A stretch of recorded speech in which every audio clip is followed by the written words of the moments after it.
Hi అండి. ఈరోజు మీకు చెప్పబోయే కథ మీకు నచ్చినట్లయితే లైక్ చేయండి, షేర్ చేయండి, అలాగే ఈ ఛానల్ని సబ్స్క్రైబ్ చేసుకోండి.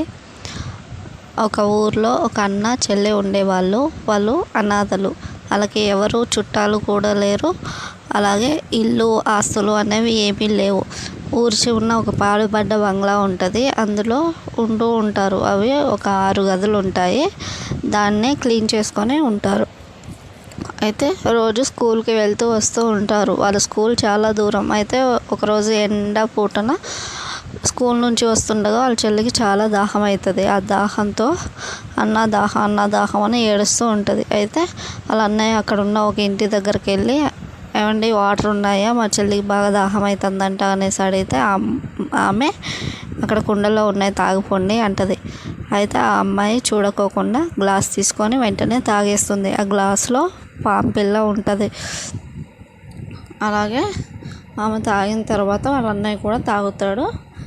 ఇంటికి వెళ్ళిపోతారు.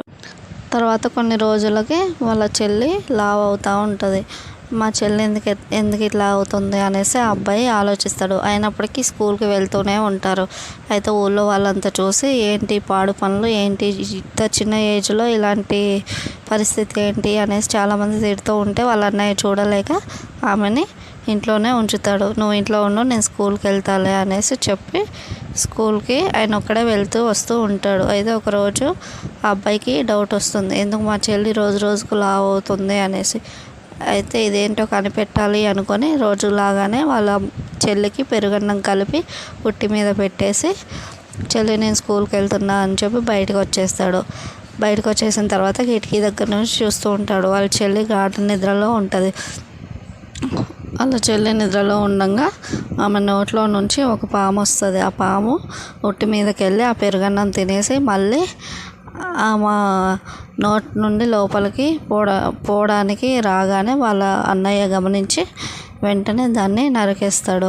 అలా నరికిన ఆ పాముని 6 ముక్కలు చేసి 6 గదులలో ఉంచుతాడు. చివరి గదిలో తలకాయ పెట్టేసి తాళం వేసేస్తాడు. వాళ్ళ చెల్లి నిద్ర లేవగానే, అన్నయ్య నాకు ఈరోజు చాలా హ్యాపీగా రిలీఫ్గా ఉందన్నయ్య, నేను వచ్చిన కాంచి మన ఇల్లు మొత్తం చూడలేదు కదా, ఈరోజు నేను మొత్తం చూస్తాను అనేసి చెప్తుంది. అయితే వాళ్ళ అన్నయ్య అన్నీ చూడగానే ఆ చివరి రూమ్ చూడకు, నేను బయటికి వెళ్ళొస్తా అని వెళ్ళిపోతాడు. వాళ్ళ చెల్లి మొత్తం రూములు చూస్తుంది. ఆ చివరి రూమ్లో ఏముందా అని ఆతృతతో ఎలాగైనా చూడాలని తాళం పలగొట్టి చూస్తే అందులో అందమైన రోజా పువ్వు ఉంటుంది. ఆ తలకాయ రోజా పువ్వుగా మారింది. ఆ రోజా పువ్వుని చూసి మా అన్నయ్య నాకు సర్ప్రైజ్ ఇవ్వాలనుకున్నాడా అనుకుంటుంది. ఇంకా ఆ రోజా పువ్వుని తీసుకొని వాళ్ళ అన్నయ్య రాగానే, అన్నయ్య నీకోసం ఏం తెచ్చినా చూడు అనేసి వాళ్ళ అన్నయ్య చెవిలో పెట్టేస్తుంది రోజా పువ్వు. వాళ్ళ అన్నయ్య వెంటనే పాములాగా మారిపోయి ఆ బంగ్లా వెనక ఉన్న పెద్ద పుట్టలో దూరిపోతాడు. ఇంకా వీళ్ళ చెల్లి అక్కడికి వెళ్ళి చాలా ఏడుస్తూ ఉంటుంది. నా కోసం తిరిగి రా అన్నయ్య అనేసి ఏడుస్తూ ఉంటుంది. అలా రోజులు గడుస్తూనే ఉంటాయి. అటుగా ఒకరోజు ఒక రాజకుమారుడు వస్తాడు. ఆ రాజకుమారుడు ఆ అమ్మాయిని చూసి, చాలా అందంగా ఉంది ఈ అమ్మాయి, ఇక్కడ ఎందుకు ఏడుస్తుందా అని పోయి అడుగుతాడు. ఏమైందమ్మా అనేసి అడిగితే జరిగిన కథ అంతా చెప్తుంది. అయితే ఏం బాధపడకు, నేను నిన్ను పెళ్లి చేసుకుంటాను అనేసి అడుగుతాడు.